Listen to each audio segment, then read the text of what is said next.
We are now going to move into the wonderful but sometimes dangerous world of credit and debt management. Make sure you write down these two terms in your vocabulary list. The first term is the word debtor.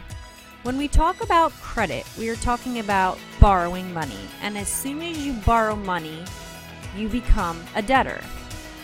The money that you've borrowed is called debt, and you then have to pay that off to get yourself out of the debtor position.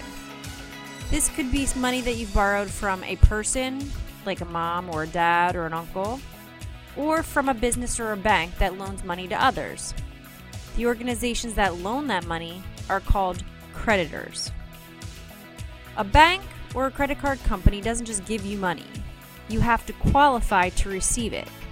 So once you've been qualified, they're then going to charge you money for borrowing. That charge is called interest. There is a need for us to have credit in this world. Credit is the use of someone else's money borrowed within the agreement to pay it back later, and sometimes we need to borrow that money to afford things in life. Please write down the word credit in your notes. Credit can refer to using a credit card to create debt, taking out a loan to create debt, or borrowing from a friend to create debt. In order for you to take out a loan or to get a credit card, like I said, you have to qualify.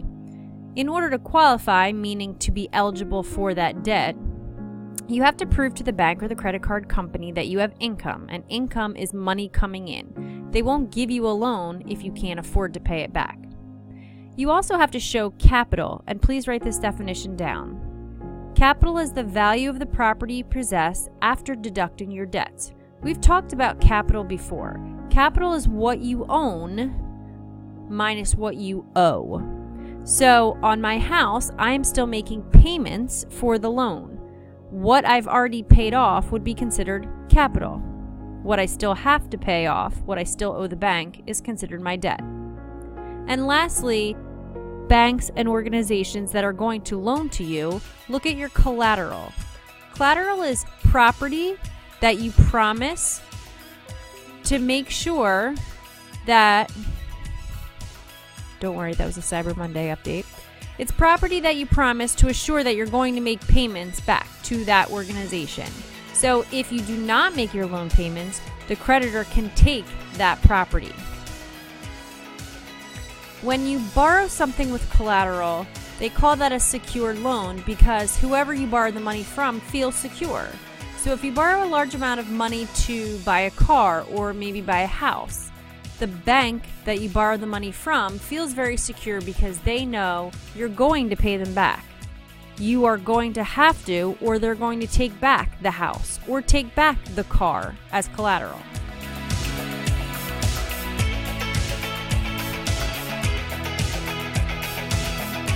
What's the difference between secured and unsecured credit?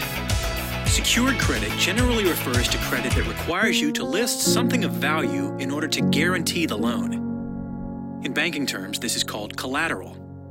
Having secured the debt, your creditors may have the right to take possession of the collateral if you don't pay back the loan. For example, most standard types of mortgages and auto loans are considered secured credit because the loan holder can take possession of your house or car if you don't pay as agreed. The bank will actually take your car. It will put it on a tow truck and drive it away from your house if you've missed too many payments. The bank will lock you out of your own home. It's called foreclosure if you miss too many of your mortgage payments. On the other hand, an unsecured loan or line of credit doesn't require any collateral. Instead, it's based entirely on your good credit history. Most credit cards fall into this category, as does an unsecured line of credit, which is sometimes referred to as a personal loan, or in more official terms, a ULOC. That stands for, you guessed it, an unsecured line of credit. Things like a college loan or a personal loan for a wedding or vacation are unsecured because the credit bank, whoever gave you the loan, is not going to come and take your college degree. They're not going to come steal your wedding dress. If you don't pay them back, they're just going to continue to put interest on that fee. And then eventually other bad things could happen. But it is unsecured because there's not a specific piece of collateral or item that the company can take back if you don't pay. Because a secured loan, mortgage, or an auto loan involves less risk for the lender, it's got advantages. You can usually get a lower rate. The downside is, of course, you could lose the collateral if you don't pay. With unsecured lines of credit, like a credit card, you don't have to put your property at risk. The key downside is that unless your credit score is excellent, your interest rate will likely be higher. In a secured loan, the creditor feels safer so they can give you low interest rates. In an unsecured loan, there's a chance that you won't pay, so your interest rates are going to be very high. So that's the difference in the two. Mostly, I just wanted to make sure that we explained what collateral really is. It's the way to make the lender feel safe. There are many reasons why I think having credit is a good thing. For example, it increases your purchasing power, and purchasing power is your ability to buy stuff, whether you need it or just want it. When you have a credit card or when you take out a loan, you can then have it. It also helps if you run into an emergency. So if you have something happen to your car, but you don't have the cash to pay for it right then and there, you can put your fix or whatever you need on a credit card, and this way you can still get to work. Again, it covers you in case of an emergency. Credit cards are convenient. You don't have to walk around with a wad of cash. And they provide proof of purchase, meaning for every transaction that you make, there's going to be a receipt or a document showing what you bought, how much it costs, and where you bought it. It's also safe and insured. So most types of credit are protected by what's called the FDIC. So for example, if I lose my credit card, somebody picks it up and starts using it, the FDIC will pay me back all of that money as long as I can prove that it wasn't me. And lastly, the advantage is that certain purchases are easier. You cannot typically rent a car or a hotel room without having a credit card or a line of credit. And basically that's because if you break something in the hotel room or you crash the car, they need to be able to charge you immediately for what needs to be fixed. So those are the good points about having credit. The disadvantages of having credit is that they can cost more. There's interest. So we're going to talk about finance charges, but interest or a higher cost could mean that even though the shoes say $10 on the price tag, you might have to charge an interest and it might end up costing you $15 in the end. Finance charges, which I talk about a little on this side, is the total dollar amount of all interest and fees you pay for the use of credit. So once you've completed a credit purchase, whether that means you went to the bank and you filled out paperwork and got a loan, or you used your credit card to buy something, either the bank or the credit card company is going to charge you extra because you borrowed money from them. So in the example below, a TV is selling for $200. You saw my Black Friday or my Cyber Monday deal pop up.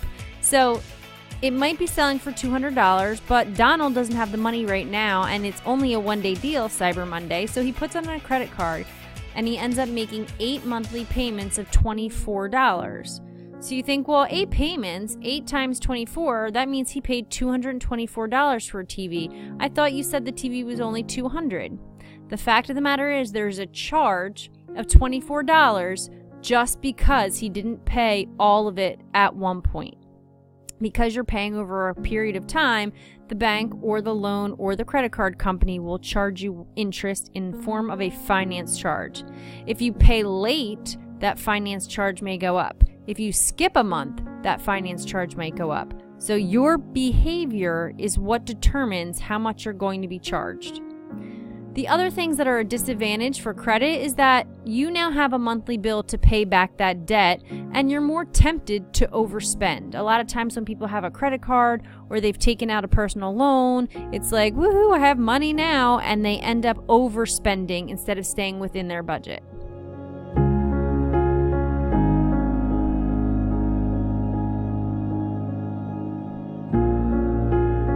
Understanding credit. Credit, what is it?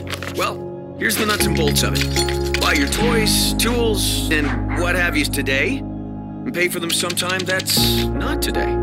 Of course, you will have to pay it back, avec interest, unless, you pay it off all at once, within your grace period. More about that later. Typically, any of the following four things fly the flag of credit: mortgages, loans, lines of credit, and, wait for it, credit cards. So, what's the difference? Well, generally loans come with a fixed amount, repayment time, and interest rate. So a loan is something that you would take out and pay a certain amount every month for a certain amount of time with a certain interest rate. So you might use it for one of these guys here. Or these. Next. You would take out a loan to buy a car, and when you sit down at the bank would tell you, okay, the principal, meaning the original amount of your loan, is, say, $5,000, the price of the car. We're going to charge you this much in interest, and it'll take you 7 years to pay it off. So let's do some division. This is exactly how much you pay each month. So while you're sitting here at the bank, they give you the fixed amount that you have to pay every month and the amount of time it'll take you to pay it back. That doesn't change. Yeah, mortgages are specific loans for buying property. They're what we call secured. That means if you don't pay, the bank could take it away. Pretty simple, that one. Below here is the definition of a mortgage, and it's important to write this definition down in your notes. So mortgage, it's a loan specifically for purchase of a home. So when you go to buy a house, you don't just go to the bank and say, I need a loan for a house. You're going to say, I need a mortgage. And the reason that you're going to say that is because mortgages are spread out for a longer period of time than other loans. So while you might only spend 7 years to pay off a car, typical mortgages are 15 to 30 years. It's a lot of money. So usually the banks or the loan brokerage companies will give you a lot of time to pay it back. It is the type of loan that's considered, like the video said, secured, because if you stop making payments, the bank will come lock you out and take your house. Next is line of credit. A line of credit is sort of a hybrid between a loan and a credit card. So if a loan were a zebra and a credit card were a donkey, a line of credit would be a donkey? On one hand, it's like a loan because you start paying interest right away on any money you borrow. On the other hand, it's like a credit card because you decide when you want to borrow from it. And after you pay some off, that amount becomes available for you to borrow again. People often use a line of credit for larger purchases than you'd want to put on a credit card, like a home renovation or to attend your cousin's wedding in Hawaii. If you wanted to have a bedroom added onto your house, or you wanted to get a pool or do something else to update your house, you would take out a line of credit and you could basically add to it as you paid it off. So it's going to have a cap. You can't go over a certain amount, but you can take some out, put some in, take some out, put some in. Yeah, all right. Enter the finale of our little floating parade, the credit card. These can be issued by a bank or credit card provider. Just keep this in mind. Each card you get will have a credit limit on it, so don't go over it. Unlike our old friends, the loan and line of credit, though, credit cards often come with a grace period. Giddy up. In Canada, that hovers in somewhere about 21 to 25 days or so. And if you pay the full balance within the grace period, you won't get charged interest. Cool. Well, that's that for the four main types of credit. Okay, Larry, cue the sunset.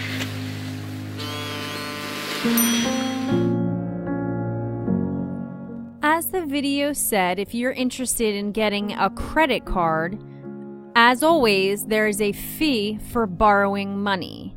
So the credit card companies like Discover or MasterCard or American Express will charge you interest. These are in the terms. So as soon as you fill out the application, they give you terms of the agreement. One of the terms that you have to be aware of is the fact that they're going to put interest on your charge. They call that an annual percentage rate. So please write annual percentage rate in your notes. And the definition is the interest on credit as a yearly percentage. It's interest that's applied to whatever you haven't paid off. The grace period is how you save yourself from being put in debt. Grace period is a time frame which, if you pay in full, you will not have an interest charge. Meaning if I charge $50 sneakers and then as soon as I get my bill, I pay the $50, then I won't have any interest put on. Like the video said, a grace period is between 21 and 25 days. Here in the United States, it's closer to 30. So let's just say on the first of the month, my cycle billing starts. So January 1st to February 1st is my billing cycle, which means my bill will show up on February 1st. Anything I do between January 1st and February 1st will be on that bill. And if I pay everything off on February 1st, there is no interest. I pay whatever it said on the price tags. But if I don't, that's when the credit card company starts charging me whatever their rate is. If I pay late or not at all, there's transaction fees and penalty fees for late payments. So you want to make sure that if you aren't able to pay the entire thing within the grace period, you want to pay as much as you can. The other type of credit that we are already experiencing at your age is the service credit, and that involves getting a service now and paying for it later. Your cell phone is a great example. AT&T sends me the bill at the end of the month based on talk time, text time, and data. I use my electricity all month long, and then PSE&G sends me a charge. When I go to the doctor doesn't know what kind of procedures I need until she examines me, so she'll charge me at the end of my visit. Maybe I had an extra test or an extra shot that day, so they don't know what to put on my bill until that is done. Dry cleaners, last example. You drop your clothes off, they go through the dry cleaner process, they get pressed and ironed and hung back up. When you pick them up, you pay because the service has been complete. There are many different places that have different types of credit cards. So department stores such as Macy's and places like Staples, Target, Express, Best Buy, they offer their own credit cards. So I can only use my Staples card in Staples. Because I have a Staples card, because I have an Express card, or because I have a Target card, I'm considered VIP. They want me to come in and they want me to spend my money. And because of that, I get text messages, emails, and other advance notice of when they're having sales. Target and Best Buy will accept any credit card. They'll accept a Visa or a MasterCard. So it's not that they won't accept other cards, but if you have their cards, they want you to use them, and they hope that you pay late and they can get some interest and extra money off of you. Again, from what the video said, a credit card is an open-ended credit because you can deduct, pay it back. Charge it, pay it back. Take the money out, pay it back. It's open-ended. It's a spinning wheel. Where banks and credit unions do a closed-end credit or closed-end loan, they tell you exactly how much you have to pay, how often you have to pay it, for how many years, and this way you can plan accordingly. As soon as you buy something from a bank or a credit union with a closed-end loan, it becomes collateral. So a car is then collateral. If you stop paying it, they'll take it back, and usually some sort of down payment is required. When we're talking about interest rates, credit unions and banks have lower interest rates than credit cards. That's the entirety of this chapter. Make sure you go back and have the terms described